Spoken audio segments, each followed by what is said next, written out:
जनती जे अइबो मैया अंगना हमार हो।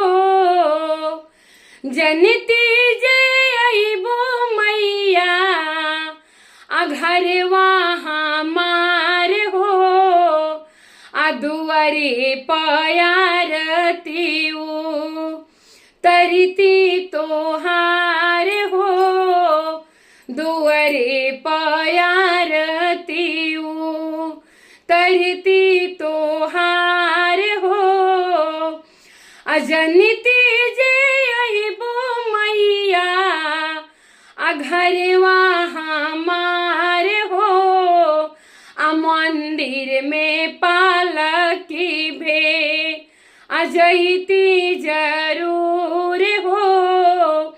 मंदिर में पालकी भे जैती जरूर हो। जनती जे अइबो मैया अंगना हमार हो। लाल रंगा चुंदरी मांग गईती जरूर हो। लाल रंगा